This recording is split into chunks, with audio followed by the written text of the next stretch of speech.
Olá, pessoal. Hoje aqui no nosso GulaCast, eu tenho o prazer e a honra de receber um amigo de longa data e que você que mora no Rio não cansa de ver o rosto dele estampado em tudo quanto é lugar na cidade. Dionísio E Chaves, que aí? prazer te receber aqui, meu amigo. O prazer é meu, cara. Eu tava lembrando outro dia, a gente se conheceu em 97, quando eu assumi pela primeira vez, né, como sommelier profissional, chefe sommelier do Rhapsody. É isso aí, da Lagoa, do Na La- Velho Uaça, Exatamente. saudosa Marli. Marli Sampaio. Exatamente, Foi galera do bem. bacana. Beijo pra Carol, filha da Marli, pra Sueli, irmã da Marli, que estão bem por aí.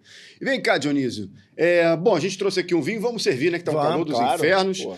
E eu trouxe esse vinho do Guanabara. Fui lá hoje de manhã fazer uma surpresa pro Dionísio. O Dionísio é o consultor do Guanabara, assumiu esse cargo importante e revolucionou. Não estou brincando, não. O verbo é esse. Revolucionou o setor de vinho do Guanabara. Ele vai contar isso pra gente. Vai contar também muito da história dele, mas vamos começar com esse vinho que eu trouxe aqui, que eu gosto muito, um vinho chileno, Loma Larga. Saúde. Dionísio, fala um pouquinho desse vinho. Bom, Loma Larga é uma família, né, produtora, então detém 100% dos vinhedos, então não compra uva de ninguém, ou seja, faz todo o tratamento de solo correto, de forma muito sustentável, então utilizando o mínimo possível de agrotóxico, e as uvas são colhidas no momento certo, sempre na madrugada, ainda frias, né, e depois são colocadas em recipiente frio também para manter a uva fria, e daí na vinificação você mantém um frescor, né? Então você retém mais os aromas do vinho.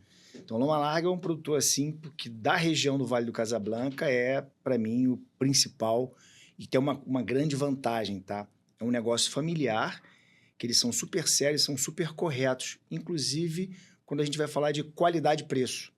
Então, Isso eu fiquei impressionado, cara, quando eu vi o então, preço disso. Eu tive lá no Loma Larga em 2006 ou 2007, eu não me lembro mais, há muito tempo. Eu tinha ficado já impressionado na época com a viticultura dos caras, uma viticultura muito limpa, muito precisa, eles sabiam muito bem o que eles estavam fazendo ali.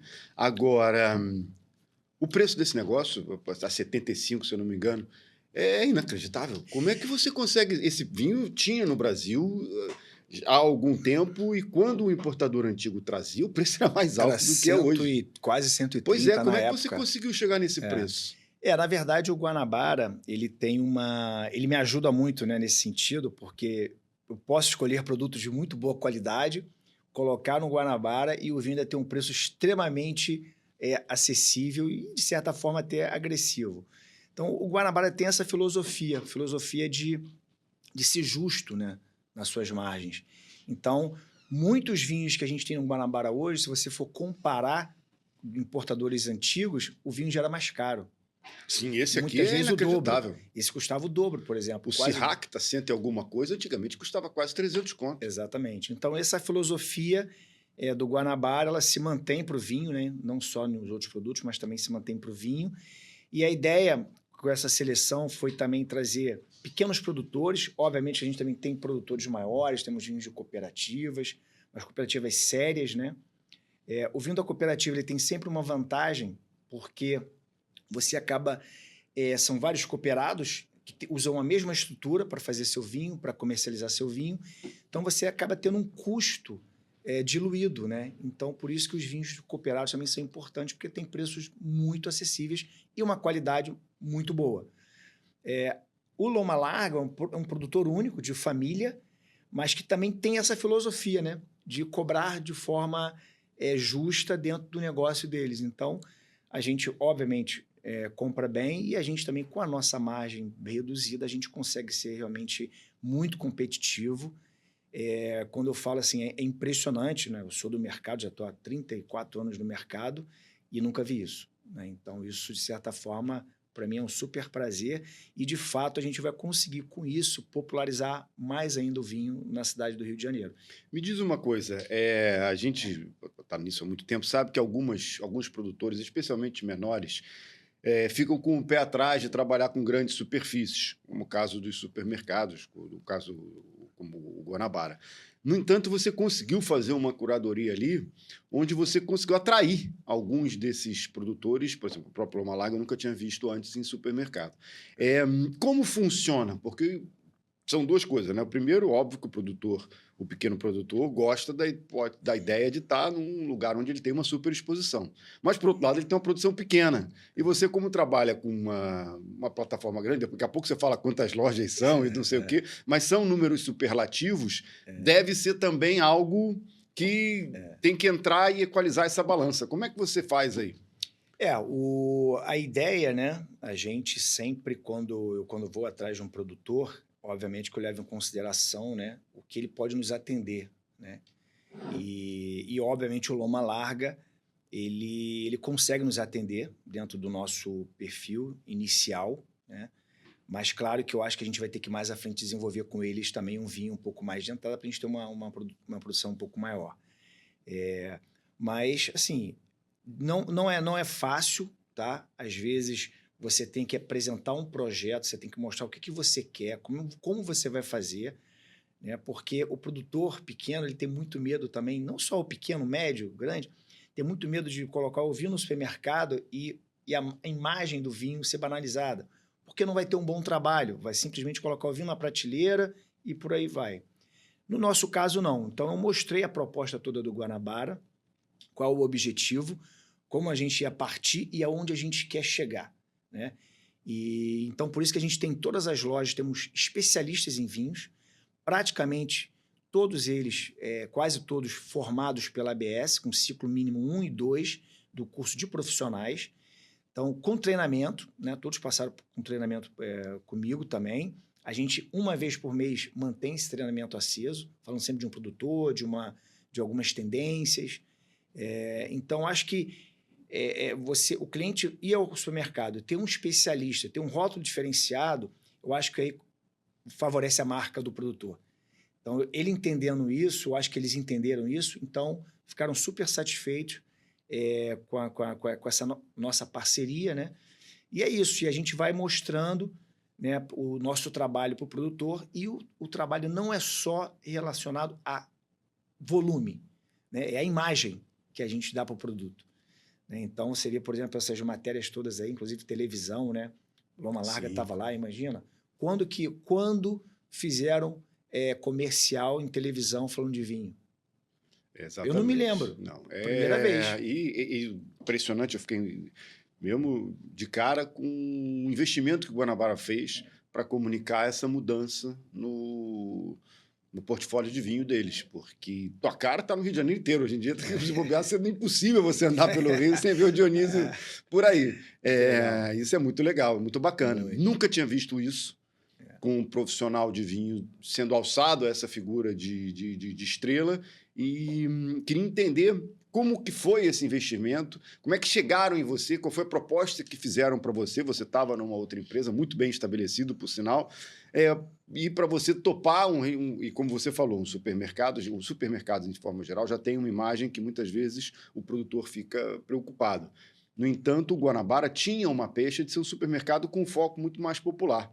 E, cara, tu chega no Guanabara, você tem Almaviva, grandes chateaus franceses, grandes vinhos italianos, Brunelos e Barolos, enfim. Você tem uma seleção que passa além do vinho que normalmente se encontra em supermercado para encontrar vinhos de topo. Então, como foi esse projeto? Como é que você foi seduzido para embarcar nesse navio? Aí tá. A sedução foi exatamente pelo projeto, né? Pelo desafio, né? Começar algo do zero, né? Isso é uma gratificação enorme. E, obviamente, também com toda a conversa, né, que eu tive com o diretor, exatamente sobre o trabalho que a gente faria, né? Tem que dar tempo a esse trabalho também, porque você mudar a filosofia assim, do dia para a noite, não é fácil, então é muito trabalho, muito investimento. Então, assim, pensando em toda essa divulgação, todo esse investimento e o projeto, que a gente fez um projeto a médio e longo prazo, eu acho que foi isso que me chamou, né? E é aquilo, eu estava numa excelente empresa, já estava ali naquele nível cruzeiro. Exatamente, velocidade cruzeiro. Velocidade cruzeiro ali, de boa. E eu tinha que começar tudo de novo, né? Ali do zero. Então, viajar, selecionar o produtor, negociar com o produtor, fazer importação. Eu tive um super apoio da empresa que faz as importações para a gente. E também uma coisa muito bacana é o suporte que eu tive, que eu tenho para desenvolver essa categoria no Guanabara, né? E a ideia do vinho é também tirar essa imagem de popular, né? Então, o Guanabara vai continuar atendendo o seu público, vai continuar com sua filosofia de preço justo, né? Mas ele também tem produtos para atingir a classe A, né? E o que a gente quer mostrar é que a gente tem produtos, sim, não só o vinho, estamos começando pelo vinho, mas a gente já tem massas, passatas, molhos. Então, a gente tem produtos de altíssima qualidade. Então, através do vinho, a gente também quer mostrar para o carioca, né, que o Guanabara também tem o produto premium. A ideia é agregar mais público, não perder o que já tem. Exatamente, exatamente. E pegar o público que nós temos e trabalhar ele, né? Eu lembro, por exemplo, a gente estava falando de restaurante, eu comecei no Rhapsody, eu não sei se você lembra, eu trabalhava com Castevan, todo uniformizado. Exatamente. E tal.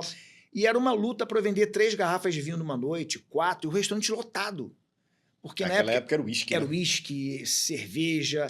E então era uma batalha diária. Então, ao longo do tempo, a função do sommelier, né, do profissional do vinho, do especialista, é ele educando também o consumidor, né? Então, eu falo o seguinte, a gente não vende garrafa de vinho no Guanabara, a gente vende experiência. Você já está fazendo lá degustações, essas coisas, cursos? Em loja, diariamente tem degustações na loja, na seção loja.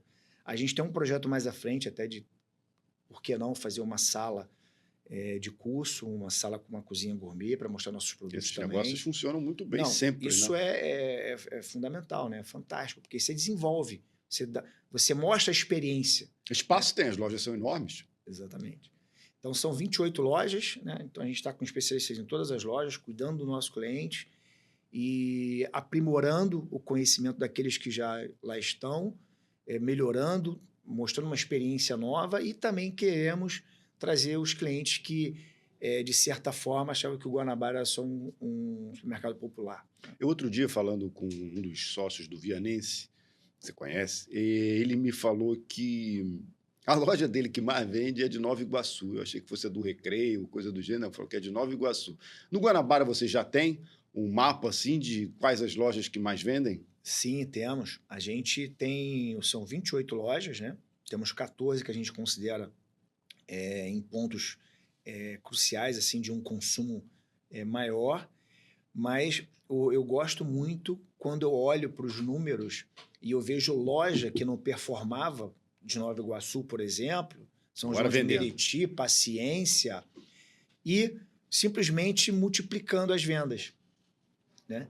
Então, loja de Bom Sucesso, um crescimento de 30%, 40%, tem lojas que cresceu 100%.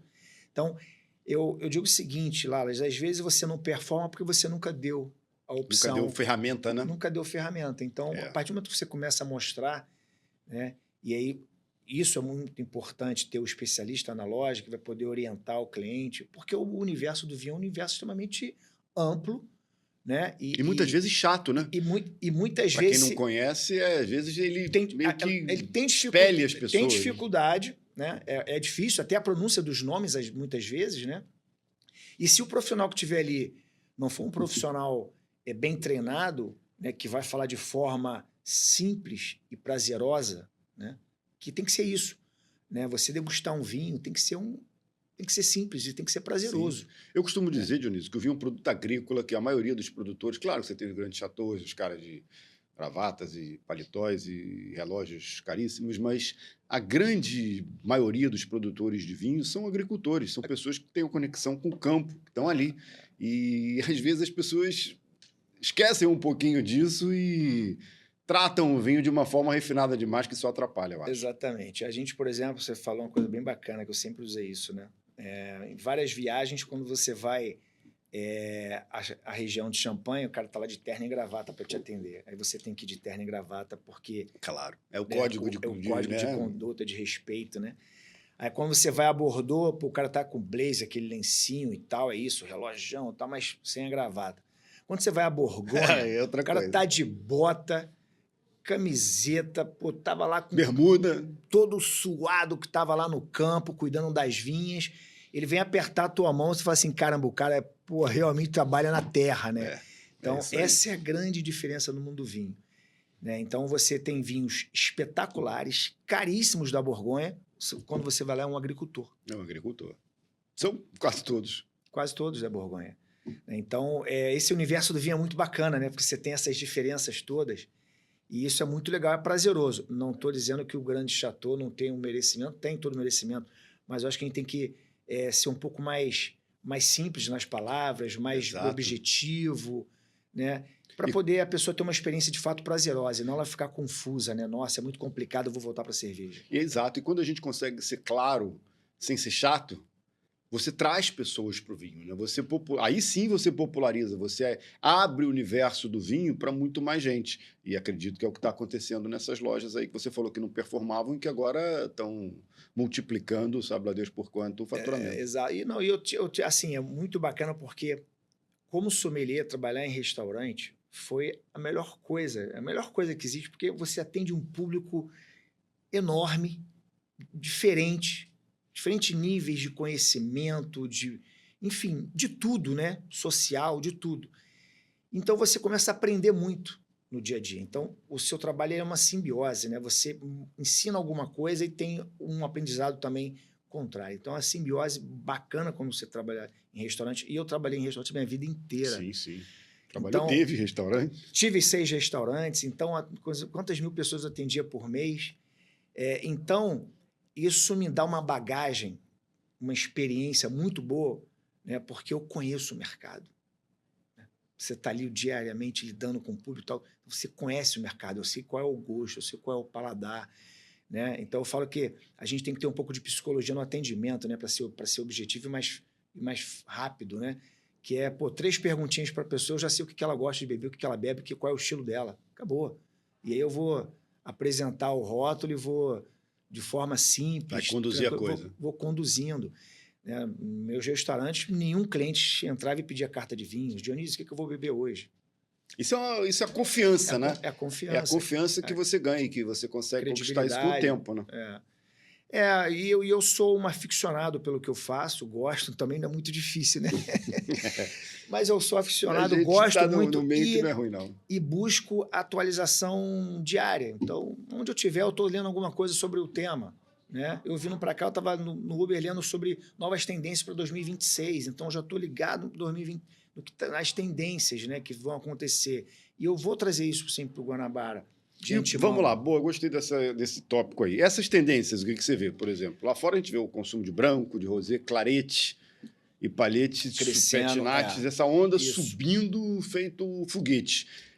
Você pensa em trazer isso para cá? Sim, vinhos menos alcoólicos, o frisante pegando muito a geração Z, né? A gente tem um verão aqui que imagina agora o calor, você pegar aqueles vinhos com ligeiro gás carbônico, mais leves, vinhos com 11% de álcool, 12% no máximo, petinate, tudo isso é uma tendência que está já... A gente está falando de petinate já está uns 3 anos aí, já tá só crescendo, só aumentando, só crescendo. O vinho rosé já é uma realidade, existia um preconceito muito grande, mas já é uma realidade. O vinho branco também já é uma realidade no Brasil. Se eu não me engano, lá no Rapisódio não tinha nenhum. Não tinha. Eu lembro que uma vez eu tinha chegado lá com a vontade de tomar um rosé, estava um dia quente, cheguei cedo, não tinha nenhum. Antigamente a gente vendia 98 garrafas de vinho branco, de vinho tinto, uma garrafa de espumante e uma de branco. Essa era a proporção. Era isso aí. Hoje a gente está aí 50% é tinto, 50% entre espumante, branco, rosé.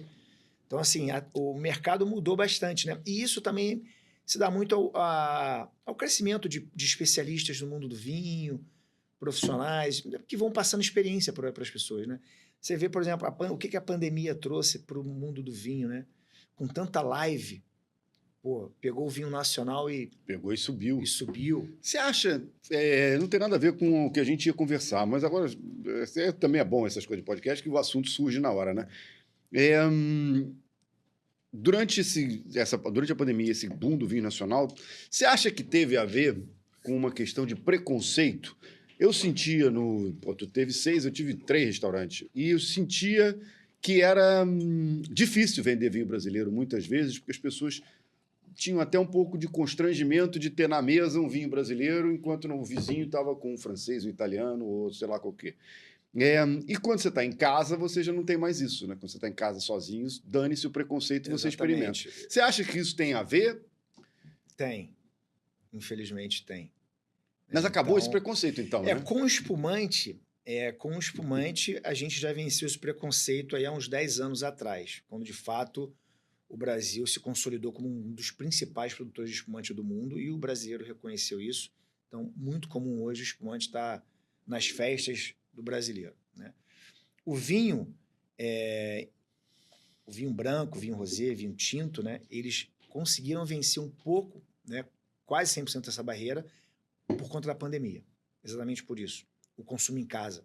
Consumo em casa. E aí depois, e com as lives também dos produtores de vinhos nacionais, então foi uma coisa que era diária. Então você ficava em casa e aí você queria o vinho para ter a experiência que o cara que está falando está tendo. Então essas lives ajudaram muito a quebrar um pouco esse preconceito, né? E eu acho que, por exemplo, eu falo, não tenho preconceito com vinho nenhum. Eu quero vinho bom. Eu gosto de vinho bom, não interessa a bandeira. Vinho, para mim, não tem bandeira, não tem fronteira, não tem nada disso. Não tem nada. Agora, falando em fronteiras e bandeiras, a gente teve aí agora a aprovação desse acordo Mercosul-União Europeia. Claro que o efeito não é imediato, ainda tem um prazo para ser implementado e tudo, mas a tendência é que, enfim, seja.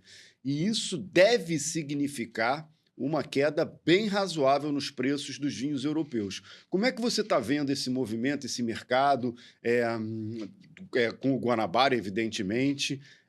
Vai haver um provável reforço desses vinhos da comunidade europeia? Como é que você está enxergando esse momento? Isso vai mudar bastante o volume, com certeza, porque a gente está falando mais ou menos uma queda aí de 20% no preço, né? Isso vai levar aí uns 15 anos para acontecer. Até 15 anos, porque vai ser gradativo. Essa diminuição. A gente tem hoje já no Guanabara uma seleção muito grande de vinho francês, italiano, espanhol e português. Tem praticamente todas as regiões. Espanhol e português. Espanhol e português, muito. Então, só que quando eu vou comprar, por exemplo, um vinho chileno, uma larga, por exemplo, eu compro um container fechado da marca. Quando eu vou comprar o europeu, eu tenho que fazer pallet, porque o giro deles é menor, né?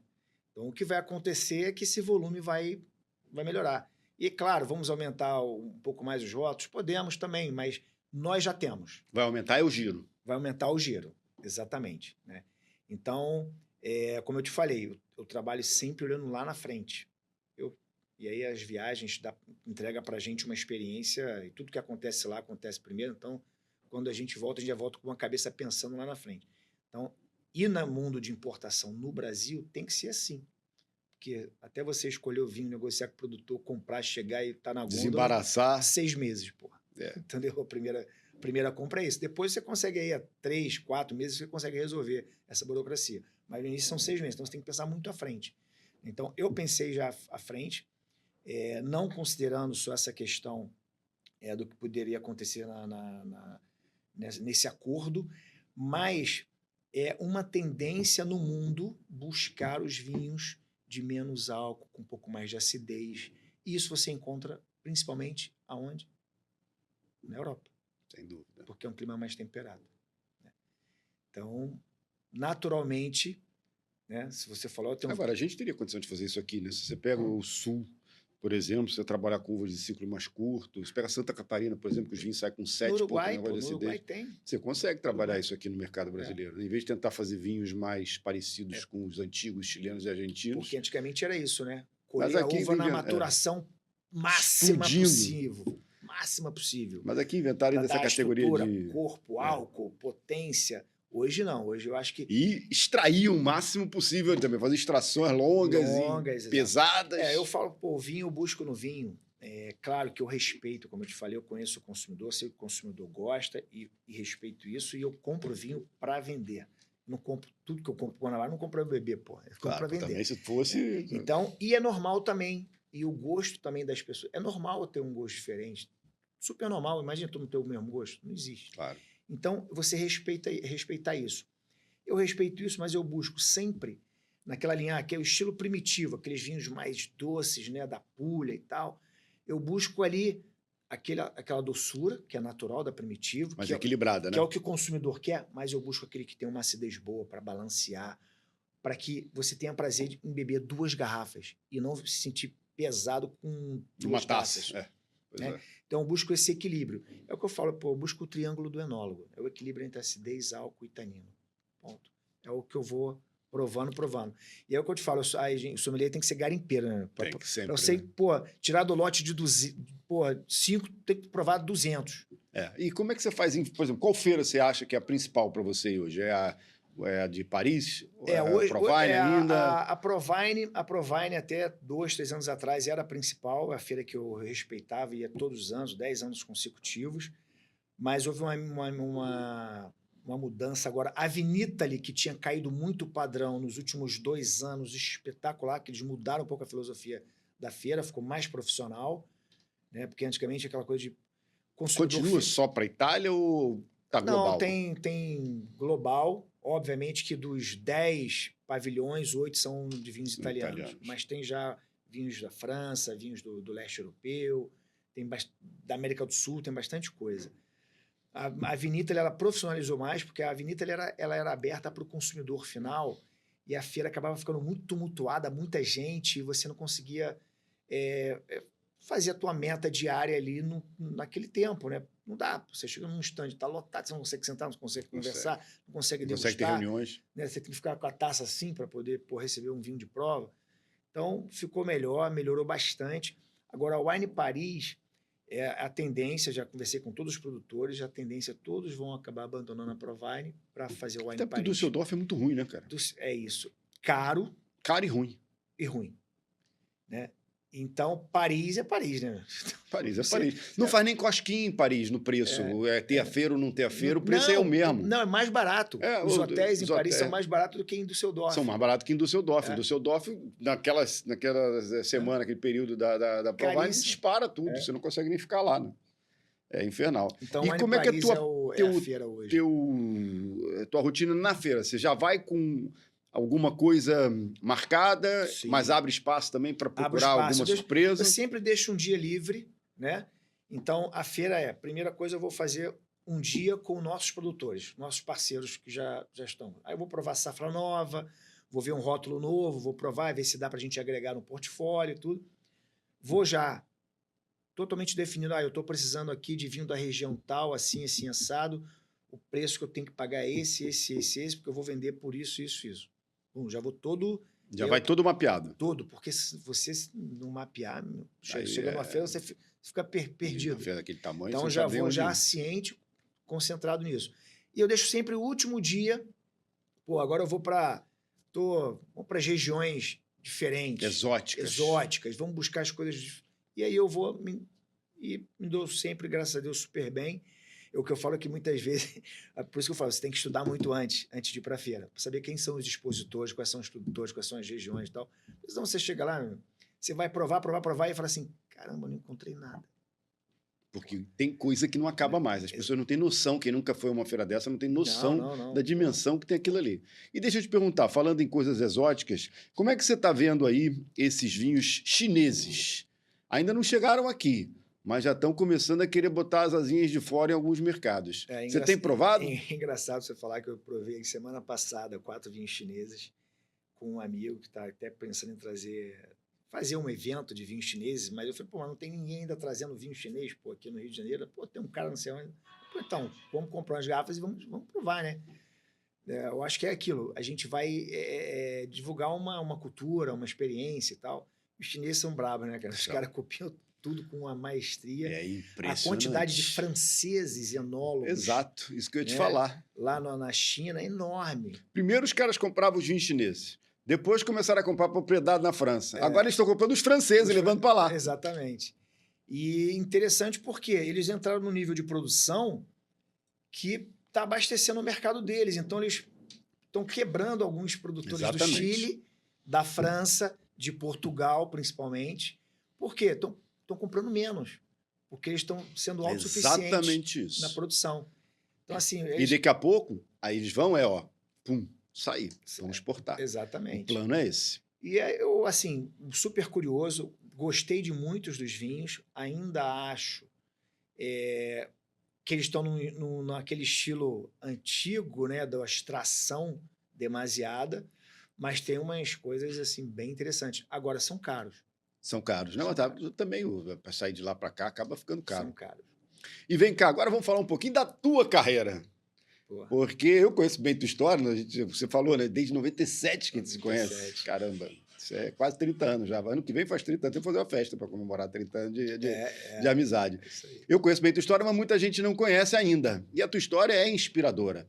Eu imagino que muitas pessoas que ouçam ou vejam nosso podcast, conheçam a sua história, vão falar, porra, ainda mais pessoas estão iniciando, e a gente tem muita gente entre os nossos ouvintes e leitores da Gula, que são pessoas que estão começando no mundo do vinho e que buscam informação, buscam aprender no mundo do vinho e da gastronomia. A tua história é inspiradora demais. Então, eu queria que você contasse um pouquinho de como é que você veio parar nessa cadeira aqui. Vamos lá. Bom, interessante, ontem eu estava conversando com a minha esposa, né, Flávia, e ela me fez um questionamento, né? Ela perguntou, o que você acha, assim, né, sempre estão falando da tua história, a gente estava passando por São Conrado, passando pela Rocinha, pô, né, de falar que você era da Rocinha e tal, isso, como é que é para você? Você fica assim, tipo, já deu, vamos falar de outra coisa, pô, a história já foi contada. Eu falei para ela, não, acho que se é algo que inspira, eu acho que eu me orgulha contar, né? Então, mostrar para as pessoas que, mesmo com toda a dificuldade, se você tiver realmente focado, né, disciplinado, e se você for batalhar pelo que você quer, você consegue. Não, então, eu, na verdade, nasci em Fortaleza, Ceará. Assim que cheguei ao Rio, eu tinha 2 anos de idade. Fui morar no Rio das Pedras com a minha avó, minha mãe, meu tio. Minha mãe, muito independente, minha mãe veio porque se separou, né? Então a gente pegou 3 dias de estrada aí, que era de ônibus, né?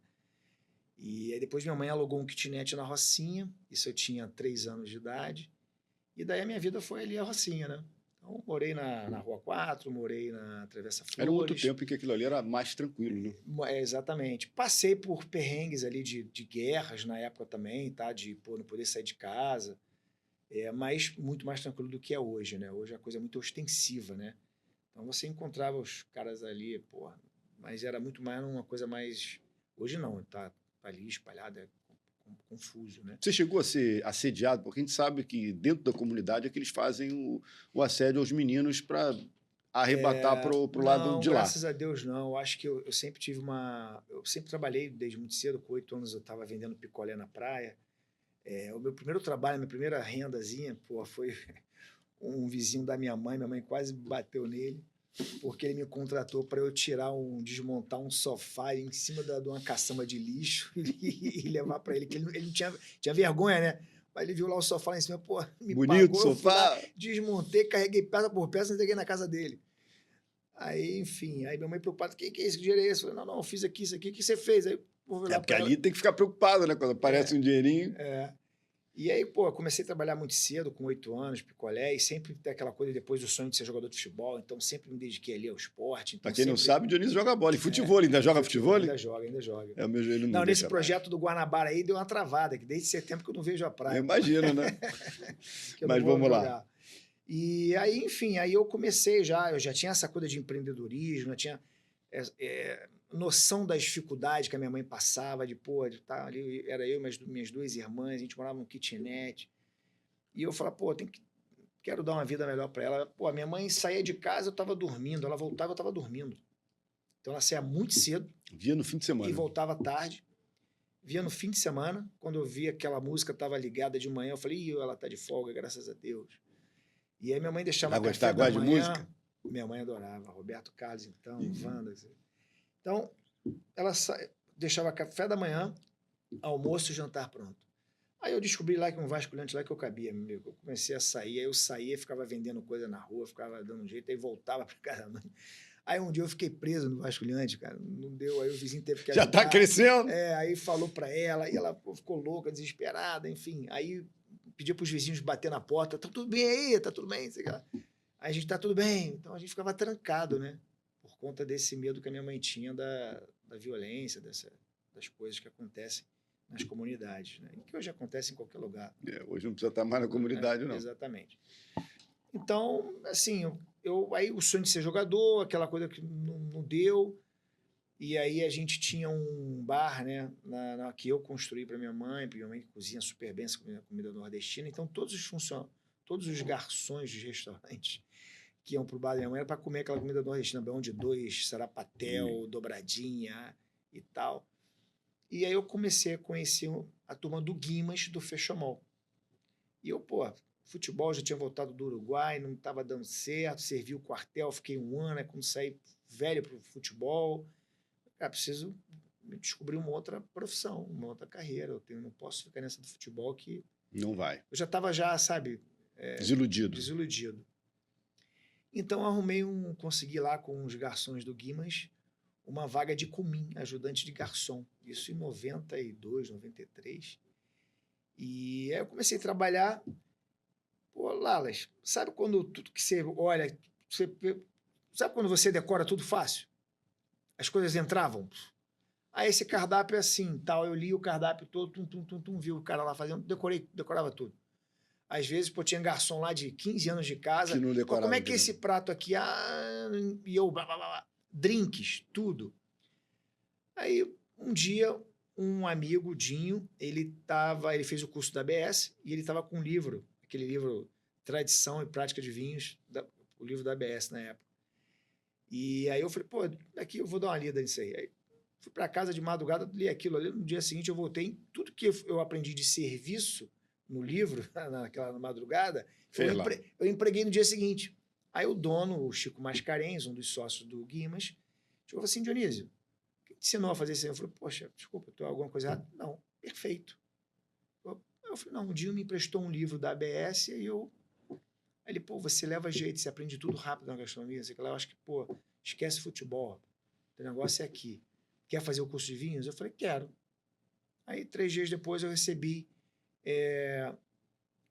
o restaurante recebeu um fax com o meu nome e tal, o curso lá, que, na verdade, o primeiro curso eu não fiz na ABS, eu fiz na BPR, que hoje é a Brasel, Associação Brasileira de Propriedade de Restaurante.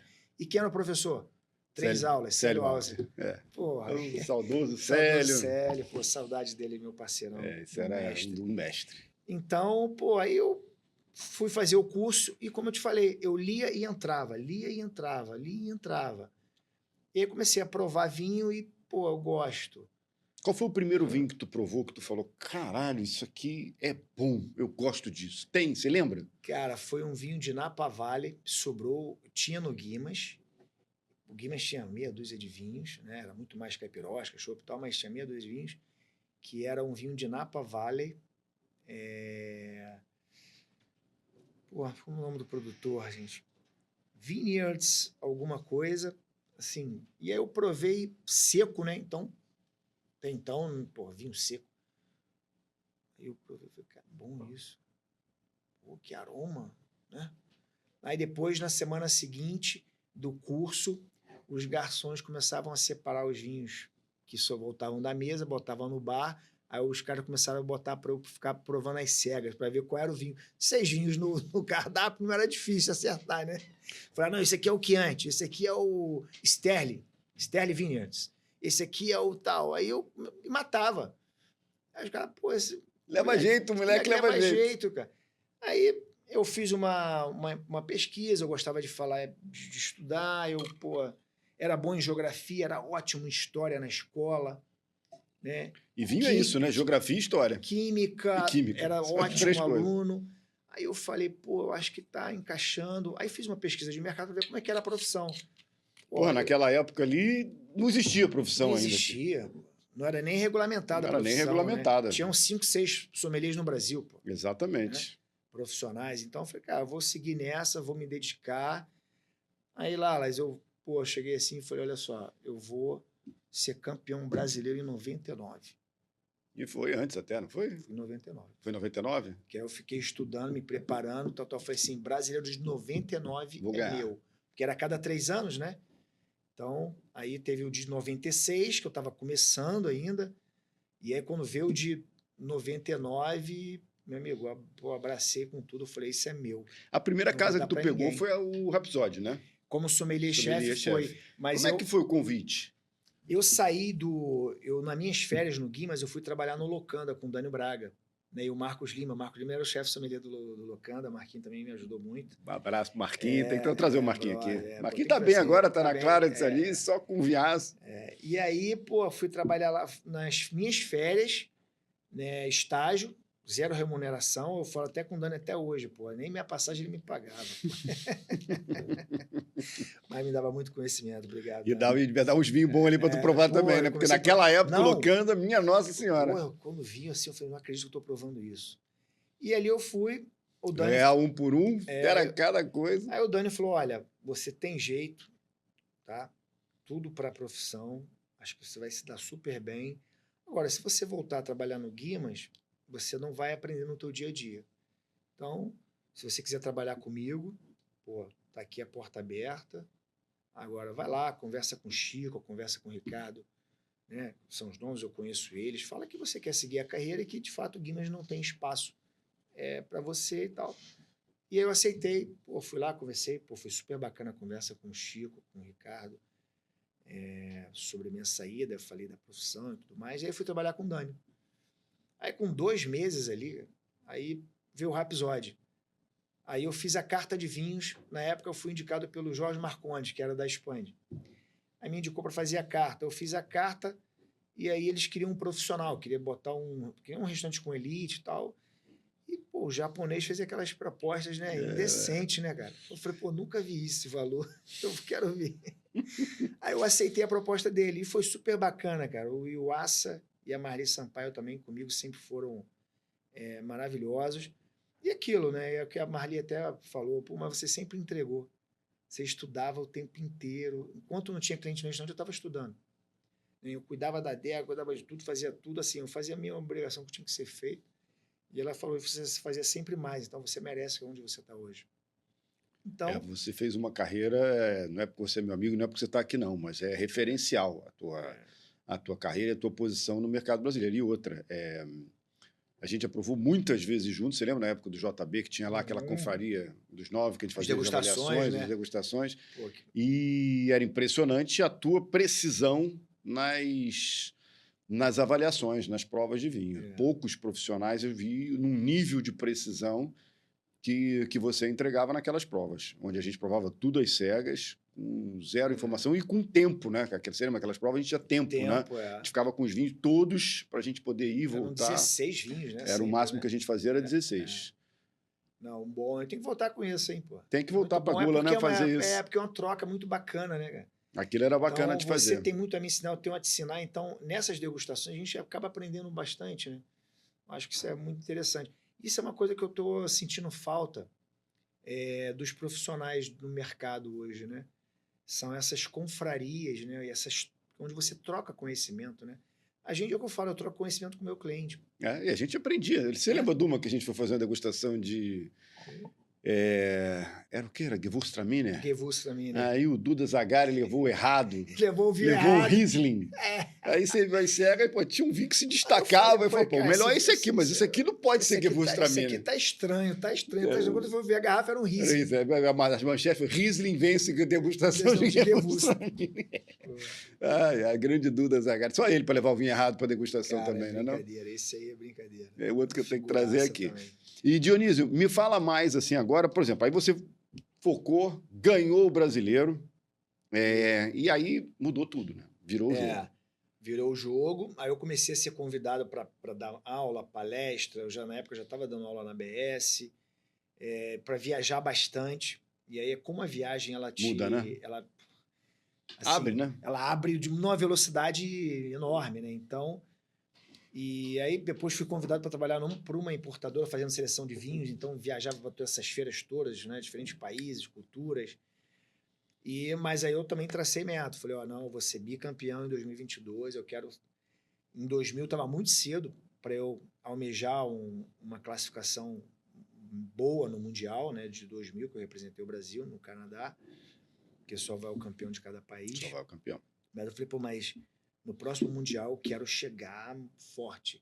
Aí fui estudar francês, fiquei na França 4 meses para poder o idioma fluir, né?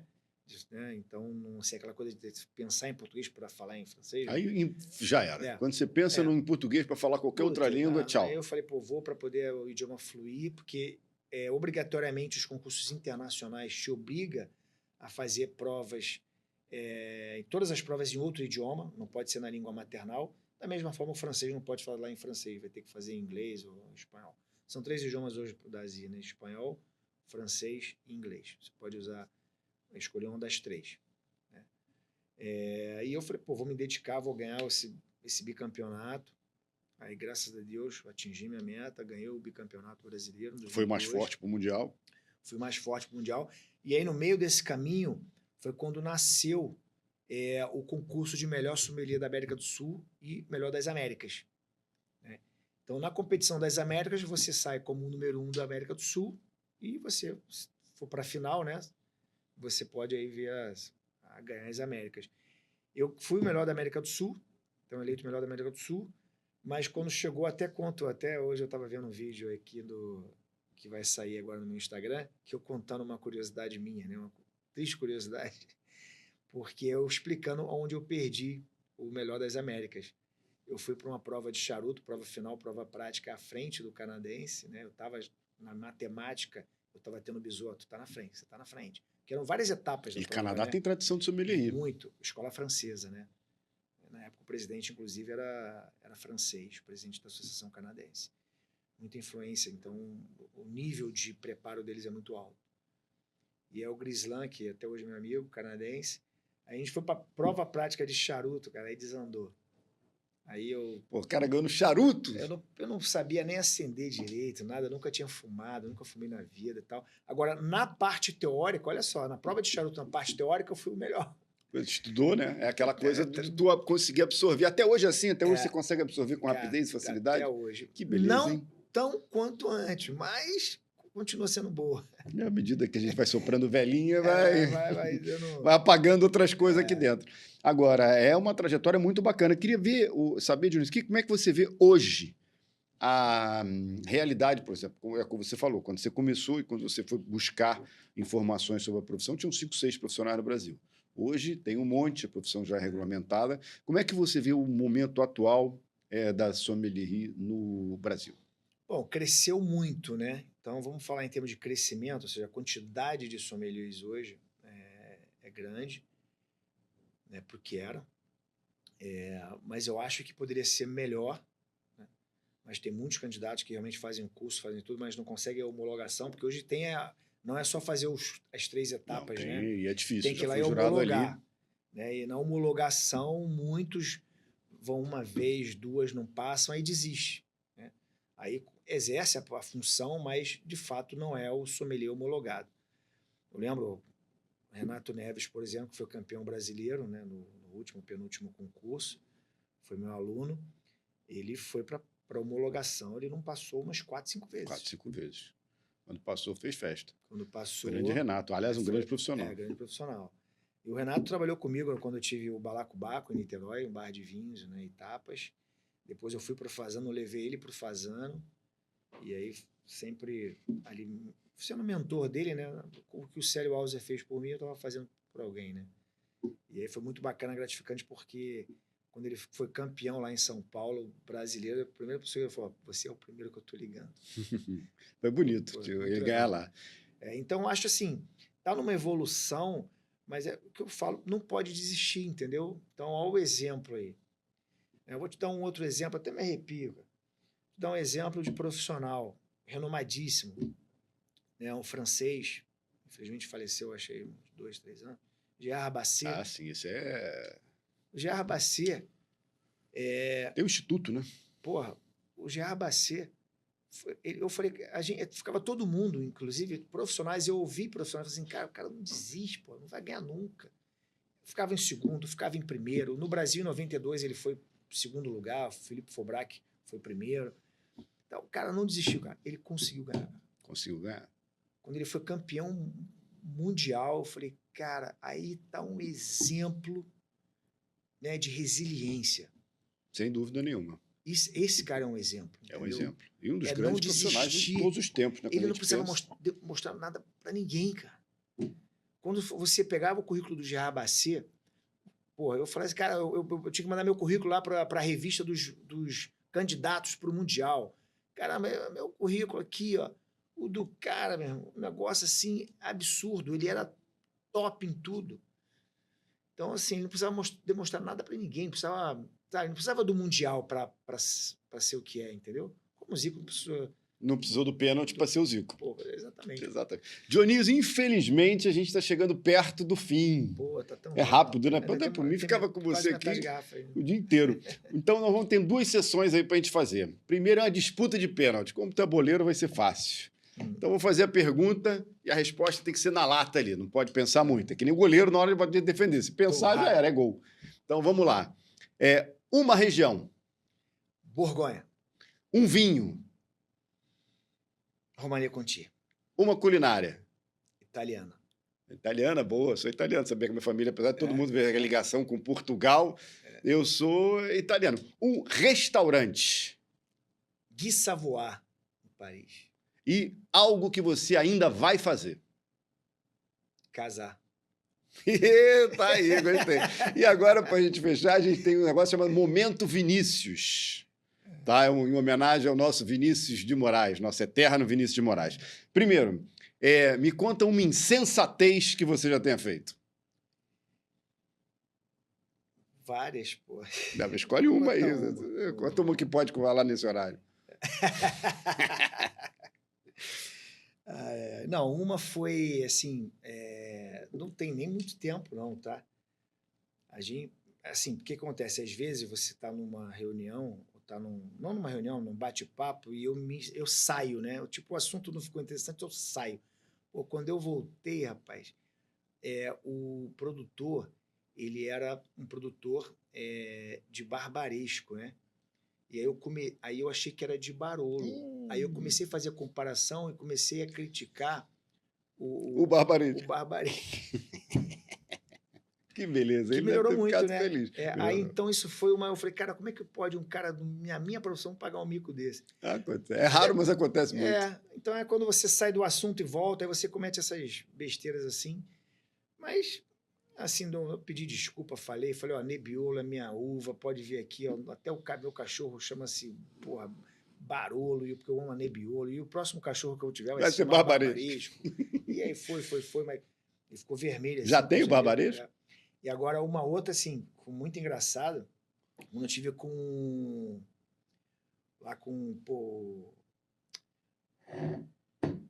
Pro outro lado da Toscana, lá do Brunello, famosíssimo... Qual? O Johnny Santos? Não. Soldera? Faleceu, Soldera. Gianfranco Soldera. Eu tive com o Gianfranco Soldera. Tu cuspiu?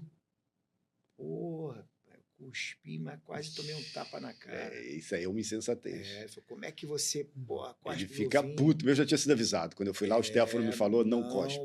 Pois é. Aí eu cuspi, ele quase veio na cara, o tapa. Tufa. Eu falei, caramba. Aí eu olhei assim, eu falei assim, olha, você tem toda a razão. Realmente, não tem como. Grande Gianfranco, fazia vinhaço. E aí a outra foi com ele também, que eu não sabia, pô. Eu fui falar do Ângelo Gaia pra ele. Ih, rapaz, é pior do que cuspir. Não, aí eu quase tomei do outro. Quase é pior do que cuspir. Ele não podia. Só dele só podia falar do Gravner, do Valentini não podia. E do Rinaldi. Só desses 3. Os restos, esquece, nada presta. Nada presta. Eu falei, cara. Era uma figuraça. Eu saí de lá constrangido. Outra coisa, momento Vinícius. Quem você levaria para passar uma tarde em Itapuã?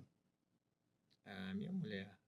Essa tem que ser, né? Não pode. E, por fim, para terminar, quem você mandaria para Tonga da Mironga do Cabuletê?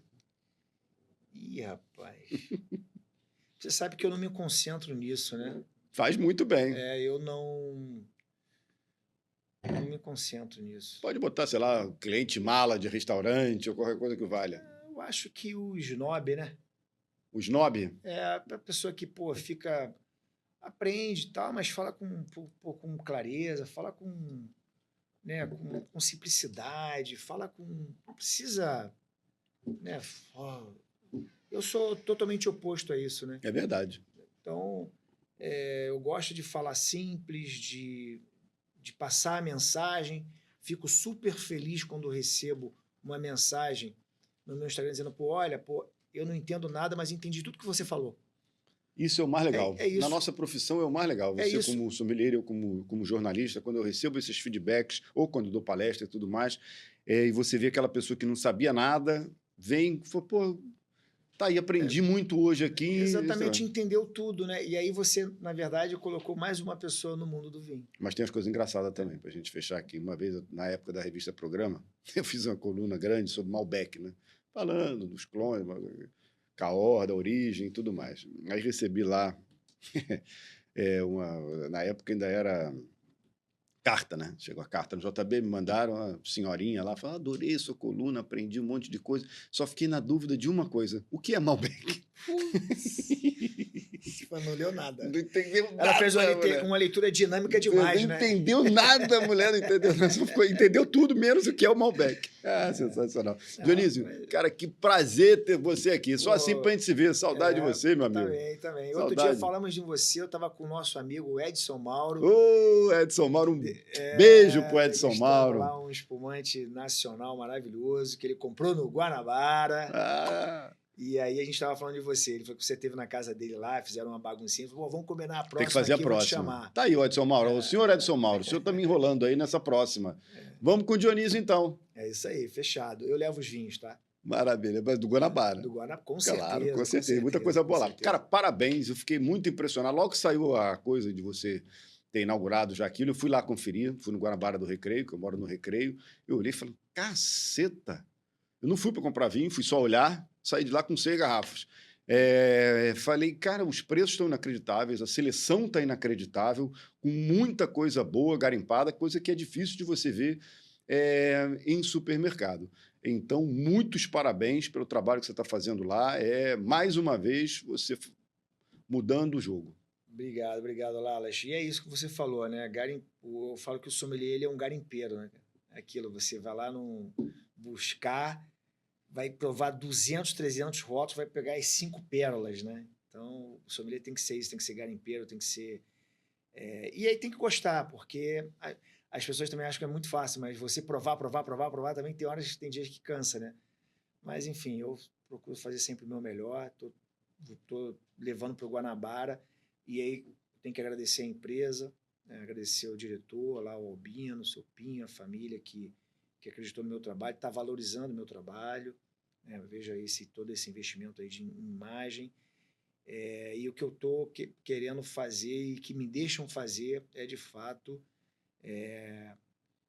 aí eu não quero ser snob, mas o Guanabara é a melhor casa de vinhos do Rio. Maravilha. É isso, Dionísio, obrigado. Pessoal da Gula, obrigado. Se gostaram do papo, compartilhem e fiquem de olho nas nossas redes, porque em breve tem mais. Um abraço.